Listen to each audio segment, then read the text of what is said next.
Hello guys, welcome back to my YouTube channel SKM study a way of success. मैं हूं आपका educator Shivam Mishra. आपका स्वागत करते हैं आपके अपने यूट्यूब चैनल SKM स्टडी पे। और यहां पे लेके आए क्लास 12th केमिस्ट्री। जी हाँ, यूपी बोर्ड का जो पिछले साल का मॉडल पेपर था, फुल सोल्यूशन इसमें मैं देने वाला हूं। तो ये वीडियो काफ़ी इंपॉर्टेंट है और आपको पता होगा कि आपके पिछले साल के पेपर कहीं ना कहीं क्वेश्चन में फंस रहे हैं, आ रहे हैं। तो क्यों ना हम लोग पिछले साल के क्वेश्चन के कुछ आंसर भी देखते चले जाएंगे, ठीक है ना। तो यार वीडियो तो बहुत इंपॉर्टेंट होने वाला है। सो यार वीडियो को लाइक करिएगा, चैनल को सब्सक्राइब करिएगा और अपने दोस्तों को वीडियोस को क्या करेंगे, शेयर कर देंगे। जी हाँ, अपने दोस्तों के साथ वीडियोस को एक बार आप लोग प्लीज़, आपसे हम्बल रिक्वेस्ट है, शेयर कर देंगे। पूरा वीडियो देखिएगा क्योंकि इसमें बहुत ही इंपॉर्टेंट चीज़ों को मैंने अच्छे से डिस्कशन किया है, ठीक है ना। तो सबसे पहले हम लोग यहाँ पे देखेंगे बहुविकल्पी के बारे में। किसके बारे में देखेंगे हम लोग? बहुविकल्पी के बारे में देखेंगे। तो यहाँ पे अगर देखेंगे तो 3 घंटे 15 मिनट का आपको टाइम दिया जाएगा। 70 नंबर का क्या रहने वाला है? आपका पूर्णांक रहने वाला है। प्रारंभ के जो 15 मिनट मिलेंगे वो आपको प्रश्न पत्र को पढ़ने के लिए क्या रहेंगे, निर्धारित रहने वाले हैं कि भाई साहब आप अपने प्रश्न पत्र को क्या करिए, पढ़िए, ठीक है। और उसके बाद ही आप लोग सारा आंसर दीजिए। किसी को कोई इशू नहीं रहेगा, परेशान मत होइए कि किसी को कोई इशू रहेगा। भाई साहब दीजिए और आराम से करिए। तो यहाँ पे है, इस प्रश्न के प्रत्येक खंड में 4 विकल्प दिए गए हैं। सही विकल्प का चुनाव करके अपनी उत्तर पुस्तिका में लिखिए। सबसे पहला है, घनी क्रिस्टलों में अच्छी दूरियां अथवा कोर की लंबाई होती है। जो घनी क्रिस्टल होते हैं उसमें उनकी अच्छी दूरियां और कोर की लंबाई कितनी होती है? A=B=C या A=B=B=C या फिर A=B=C, A=B=C। तो जो घनी क्रिस्टलों में अच्छी दूरियां अथवा कोर की लंबाई होती है वो A=B=C अथवा अच्छी कोण अल्फा=बीटा=गामा 90 अंश होता है। कितना होता है? अल्फा=बीटा=गामा 90 अंश होता है। बिल्कुल आपके लिए है और आप जाइए अपने बोर्ड परीक्षा में छापिए, जो कि आपका कल 4 मार्च को पेपर है ना। बिल्कुल परेशान मत होइएगा। उसके बाद यहाँ पे क्वेश्चन बना हुआ है, 450 ml विलयन में 9 ग्राम NaOH घुला हुआ है तो विलयन की मोलरता मोल प्रति लीटर इनवर्स में है। तो ये तो आपका न्यूमेरिकल है। न्यूमेरिकल आपको लगाना होगा खुद से, क्योंकि अब आपके पास टाइम नहीं है। तो इतना न्यूमेरिकल पे आप मत ध्यान दीजिए तो ज़्यादा बेहतर रहेगा। शून्य कोटि की अवक्रिया के वेग स्थिरांक की इकाई है। अब शून्य कोटि की अवक्रिया, प्रथम कोटि की अवक्रिया, इसको आपको पढ़ना जरूरी है। क्यों जरूरी है? क्योंकि आपके बोर्ड परीक्षा पेपर में ये हर साल पूछा जाता है। तो शून्य कोटि की अवक्रिया का दर कितना होता है? अगर देखिए तो -dA/dt K होता है, जो कि K क्या है? स्थिरांक है। और इसकी जो इकाई होती है मोल प्रति लीटर सेकेंड होती है, अथवा mole litre inverse second inverse है। उसके बाद है गाटर-मान-कॉक अवक्रिया द्वारा बेंजीन बनता है। जो गाटर-मान-कॉक अवक्रिया होता है इसके द्वारा बेंजीन बनता है। वो किस प्रकार से बेंजीन बनता है? बेंजल क्लोराइड, बेंजील्डिहाइड, टॉलुइन या कोई अवक्रिया नहीं देता। तो गाटर-मान-कॉक अवक्रिया द्वारा बेंजल्डिहाइड बनता है। क्या बनता है? गाटर-मान-कॉक अवक्रिया के द्वारा बेंजल्डिहाइड बनता है। उसके बाद यहाँ पे कार्बिल एमीन अवक्रिया नहीं देती। जो कार्बिल एमीन अवक्रिया या क्या नहीं देती है? 4 ऑप्शन है, तो इसमें से जो C वाला है इसको नहीं देता। बाकी CH3 CH2 NH2 और CH3 NH2 और C6H5 NH2 देता है। बाकी ये आपका C वाला नहीं देता, ठीक है ना। उसके बाद यहाँ पे च वाला प्रश्न है, निम्नलिखित में से कौन सा DNA में क्षारक नहीं होता? इसमें से कौन से DNA में आपका क्षारक नहीं होता? थायमिन, साइटोसिन, यूरेसिल या एडेनिन। तो याद रखना, इसमें से आपका जो राइट आंसर हो जाएगा वो हो जाएगा आपका C क्या? यूरेसिल। तो DNA में थायमिन पाया जाता है, साइटोसिन पाया जाता है, एडेनिन पाया जाता है, और क्या पाया जाता है? ग्वानिन पाया जाता है। लेकिन यूरेसिल नहीं पाया जाता। यूरेसिल के स्थान में क्या पाया जाता है? ग्वानिन पाया जाता है। तो यूरेसिल किस में पाया जाता है भाई साहब? तो जो यूरेसिल होता है ना, यह आपके RNA में पाया जाता है। किस में पाया जाता है? RNA में। देखिए RNA में एडेनिन, ग्वानिन, साइटोसिन, यूरेसिल पाया जाता है। ये किस पाया जाता है? आपका RNA में पाया जाता है। लेकिन DNA में यूरेसिल के स्थान में क्या पाया जाता है? आपका ग्वानिन पाया जाता है। इसको याद रखिएगा। उसके बाद ये न्यूमेरिकल है, तो न्यूमेरिकल को भी हम लोग छोड़ रहे हैं, जो इम्पॉर्टेंट है वही पढ़ेंगे। उसके बाद आप इसको तैयार कर लीजिएगा। वो क्या है? क्वथनांक उन्नयन। क्वथनांक उन्नयन से आप क्या समझते हैं? और क्वथनांक उन्नयन और विलेय के मोलल द्रव्यमान में संबंध लिखिए, स्थापित कीजिए। तो क्वथनांक उन्नयन से आप क्या समझते हैं? और क्वथनांक उन्नयन और विलेय के मोलर द्रव्यमान में आपको क्या बताना है? संबंध बताना है, ठीक है ना। तो क्वथनांक उन्नयन क्या होता है यहाँ पे, जब किसी विलायक में कोई अवाष्पशील वैद्युत अपघट्य मिलाया जाता है तो विलयन का वाष्प दाब पहले कुछ बढ़ जाता है, पहले क्या होता है, कुछ बढ़ जाता है, ठीक है ना, और विलयन के क्वथनांक में यह वृद्धि क्वथनांक का उन्नयन कहलाता है। अब जैसे मान लीजिए ये आपको नहीं याद हो रहा है तो कोई दिक्कत नहीं, क्योंकि ये 2 नंबर का है, तो 2 नंबर का है तो आपको इतना नहीं छापना है, आप इसकी परिभाषा लिख दीजिए और इसका क्या लिख देंगे, मेन आप इसका फार्मूला लिख दीजिएगा, M2 बराबर 100 इंटू W2 इंटू KV अपान डेल्टा TB इंटू WN, और आपको ज़्यादा कुछ भी करने की जरूरत बिल्कुल भी नहीं है, ठीक है ना। तो इसको क्या क्या करेंगे, इसमें आपको केवल यही कर देना है और आपको ज़्यादा कुछ करने की बिल्कुल भी ज़रूरत नहीं है, ठीक है, याद रखिएगा। उसके बाद ये आपका सेल से है, देख सकते हैं यहाँ पे निम्नलिखित अवक्रिया वाले सेल को निरूपित कीजिए, तो इसका पूरा मैंने यहाँ पे सोल्यूशन प्रॉपर लेके आया हूँ, आप देख सकते हैं यहाँ पे इसका सोल्यूशन ये आपका पूरा लिख सकते हैं, और कुछ सोल्यूशन इसके यहाँ पे आप देख सकते हैं यहाँ पे पूरा सोल्यूशन। उसके बाद यहाँ पे उत्प्रेरण के अधिशोषण सिद्धांत की व्याख्या कीजिए। भाई साहब उत्प्रेरण का अधिशोषण सिद्धांत क्या होता है, जो कि कहीं ना कहीं बहुत मोस्ट इंपॉर्टेंट क्वेश्चन आपके बोर्ड में आने वाला, और में भी हो सकता है अगर बोर्ड परीक्षा में दे दिया तो आप पूरा सॉल्व करके चले जाइएगा, कोई इशू नहीं है भाई साहब कि कोई इश्यू है। उत्प्रेरण के अधिशोषण सिद्धांत क्या होता है, तो यह सिद्धांत विषमांगी उत्प्रेरण ठोस की व्याख्या करता है। यह सिद्धांत क्या करता है, यह सिद्धांत विषमांगी उत्प्रेरण ठोस उत्प्रेरण की क्या करता है, व्याख्या करता है। किसी अधिशोषक की सतह पर अधिशोषित पदार्थ का सांद्रण अधिक होना अधिशोषण कहलाता है। अधिशोषण क्या होता है, तो लिखेंगे यह सिद्धांत विषमांगी उत्प्रेरण की व्याख्या करता है। किसी अधिशोषक की सतह पर अधिशोषित पदार्थ का सांद्रण अधिक होना अधिशोषण कहलाता है। जिस पदार्थ की सतह पर अधिशोषण होता है उसे अधिशोषक कहते हैं। क्या कहते हैं, अधिशोषक कहते हैं। जिस पदार्थ का अधिशोषण होता है उसे अधिशोषित पदार्थ कहते हैं। इसका मतलब क्या है, तो इसको थोड़ा समझिएगा। यह सिद्धांत विषमांगी उत्प्रेरण की व्याख्या करता है। कौन सा, उत्प्रेरण अधिशोषण का जो सिद्धांत होता है यह क्या करता है, यह विषमांगी उत्प्रेरण की व्याख्या करता है। किसी अधिशोषक की सतह पर अधिशोषित पदार्थ का सांद्रण होना अधिशोषण कहलाता है। जिस पदार्थ की सतह पर अधिशोषण होता है उसे क्या कहते हैं हम लोग, अधिशोषक कहते हैं। और जिस पदार्थ का अधिशोषण होता है उसे क्या कहते हैं, अधिशोषित पदार्थ कहते हैं। बस इतना लिख देंगे, काम खत्म।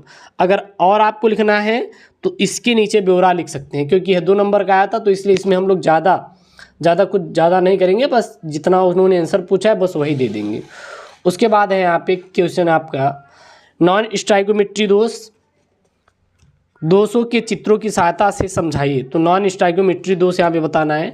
तो ऐसे दोष जिनके क्रिस्टल संरचनाओं में दोष के कारण अवयवी तत्व नॉन स्टाइकोमेट्री अनुपात में पाए जाते हैं, नॉन स्टाइकोमेट्री दोष कहलाते हैं। तो नॉन स्टाइकोमेट्री दोष किसे कहते हैं, ऐसे दोष जिनके क्रिस्टल संरचनाओं में दोष के कारण अवयवी तत्व नॉन स्टाइकोमेट्री अनुपात में पाए जाते हैं, उसे नॉन स्टाइकोमेट्री दोष कहते हैं। यह दोष 2 प्रकार के होते हैं, धातु अधिक्य दोष और धातु न्यूनता दोष। ये दोष कितने प्रकार के होते हैं, तो ये आपके 2 प्रकार के होते हैं, धातु अधिक्य दोष और धातु न्यूनता दोष होते हैं। तो ऐसे दोष जिनके क्रिस्टल संरचनाओं में दोष के कारण अवयवी तत्व नॉन स्टाइकोमेट्री अनुपात पाए जाते हैं, क्या कहलाते हैं, नॉन स्टाइकोमेट्री दोष कहलाते हैं। ठीक है ना। और इसका अगर आपको फिगर बनाना है तो यहाँ पे आप बना सकते हैं।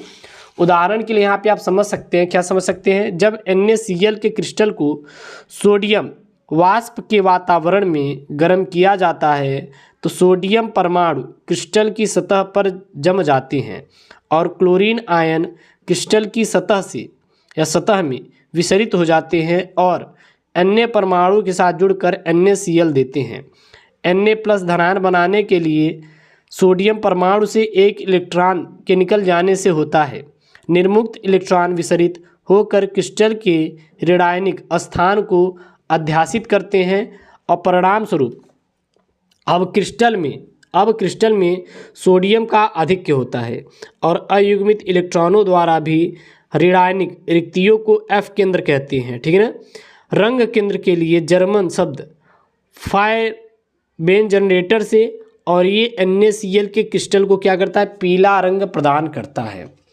उसके बाद यहाँ पे क्वेश्चन बना हुआ है, देखिए क्वेश्चन क्या है, बहुत प्यारा सा क्वेश्चन है।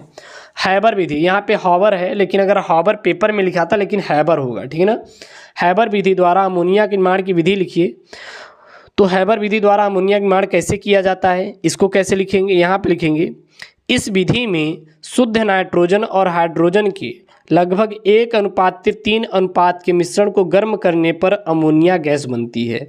तो अमोनिया गैस कैसे बनती है? इस विधि में शुद्ध नाइट्रोजन व हाइड्रोजन के लगभग 1:3 अनुपात के मिश्रण को गर्म करने पर अमोनिया गैस बनती है। N2+3H2 N2+3H2 क्या हो जाएगा? 2NH3, साथ ही साथ 23,400 कैलोरी क्या होगी? ऊर्जा मुक्त होगी। इस अभिक्रिया में आयतन में कमी होती है क्योंकि यह एक ऊष्माक्षेपी तथा उत्क्रमणीय अभिक्रिया है। अतः लासा तेलीय के नियमानुसार कम ताप तथा अधिक दाब पर अधिक अमोनिया उत्पन्न होती है। इस अभिक्रिया में उत्प्रेरक की उपस्थिति अनुकूलतम ताप लगभग 400 से 500 डिग्री सेल्सियस है तथा उच्च दाब लगभग 1800 से 2000 वायुमंडल होता है। ठीक है ना। उसके बाद है यहाँ पे उपसंयोजन संख्या को उदाहरण की सहायता समझाई कि उपसंयोजन संख्या क्या होती है। तो एक संकुल में धातु की उपसंयोजन संख्या Cn उससे आबंधित लिगांडों के उन्नदाता परमाणुओं की संख्या बराबर होती है जो सीधे धातु आयन से क्या होते हैं? जुड़े रहते हैं। उसे क्या कहते हैं? उपसंयोजन संख्या कहते हैं। तो उपसंयोजन संख्या क्या होती है? एक संकुल में धातु आयन की उपसंयोजन संख्या Cn उससे आबंधित लिगांडों के उन्नदाता परमाणुओं की संख्या के बराबर होती है जो धातु सीधे धातु आयन से क्या होते हैं? जुड़े रहते हैं। ठीक है ना। तो उसे क्या कहते हैं? उपसंयोजन संख्या कहते हैं।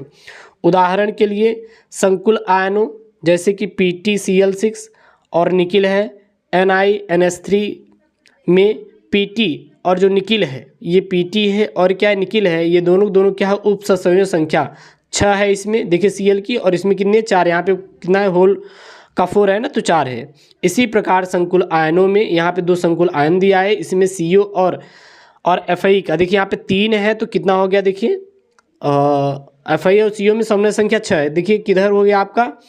ये अगर टोटल देखेंगे तो आपका कितना हो जाएगा? 6 हो जाएगा क्योंकि इसमें जो C2O4 के पावर -2 और यहाँ पे En यानी कि एथेन 1 और 2 डाई एमिन द्विदंतुल लिगांड है। तो मतलब अगर इसका उदाहरण देना चाहते हो तो बस आप यही 2 लिख दीजिएगा, बहुत ज़्यादा आपको इसमें ब्यौरा लिखने की ज़रूरत बिल्कुल भी नहीं है। ठीक है ना। तो उपसंयोजन संख्या बोले तो सीधा आप बोल दीजिएगा कि एक संकुल में धातु की उपसंयोजन संख्या उससे आबंधित लिगांडों के उन्नदाता परमाणु की संख्या के बराबर होती है जो सीधे धातु आयन से क्या होते हैं? जुड़े होते हैं। उदाहरण के लिए ये हो गया। उसके बाद है प्रोटीन के विकृतीकरण की व्याख्या कीजिए। तो प्रोटीन का विकृतीकरण क्या होता है? जैविक निकाय में पाए जाने वाली विशेष त्रिविमा संरचना तथा जैविक सक्रियता वाले प्रोटीन को प्राकृतिक प्रोटीन कहते हैं।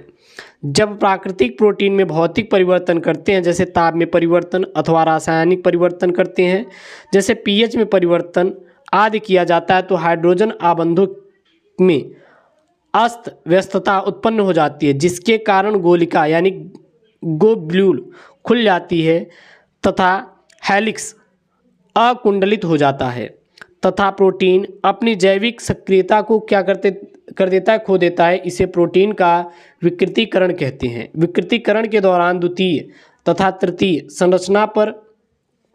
संरचनाएं नष्ट हो जाती है परंतु प्राथमिक संरचना अप्रभावित रहती है।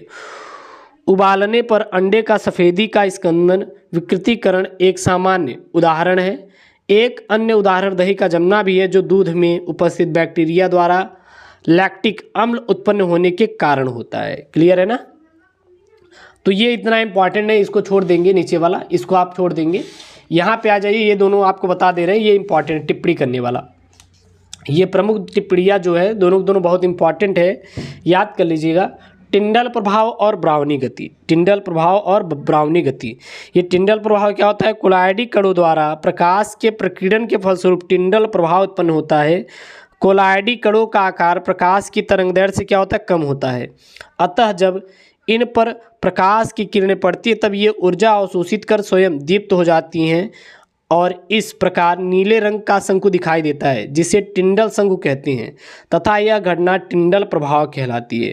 तो टिंडल प्रभाव क्या होती है, सीधा बता देना है। कोलाइडी कणों द्वारा प्रकाश के प्रकीर्णन के फलस्वरूप टिंडल प्रभाव उत्पन्न होता है। कोलाइडी कणों का आकार प्रकाश की तरंगदैर्घ्य से कम होता है, अतः जब इन पर प्रकाश की किरणें पड़ती है तब ये ऊर्जा अवशोषित कर स्वयं दीप्त हो जाती है। इस प्रकार नीले रंग का शंकु दिखाई देता है जिसे हम लोग टिंडल शंकु कहते हैं तथा यह घटना टिंडल प्रभाव कहलाती है। उसके बाद है ब्राउनी गति। कोलाइडी विलयन का अति सूक्ष्मदर्शी द्वारा अवलोकन करने पर ज्ञात होता है कि जो कोलाइडी विलयन में कोलाइडी कण टेढ़े मेढ़े यानी जिग जैग तरीकों से सभी दिशाओं में गति करते रहते हैं और कोलाइडी कणों की इस प्रकार की गति ब्राउनी गति कहलाती है। बियर के अनुसार यह गति कोलाइडी कणों के परिक्षेपण माध्यम के टकराने के कारण होता है। यह गति कणों का आकार बढ़ने पर क्या होती है, घटती है, तो उसे क्या कहते हैं, ब्राउनी गति कहते हैं। तो यह दोनों क्या बहुत मोस्ट इंपॉर्टेंट है, आप लोग इसको याद कर लीजिएगा।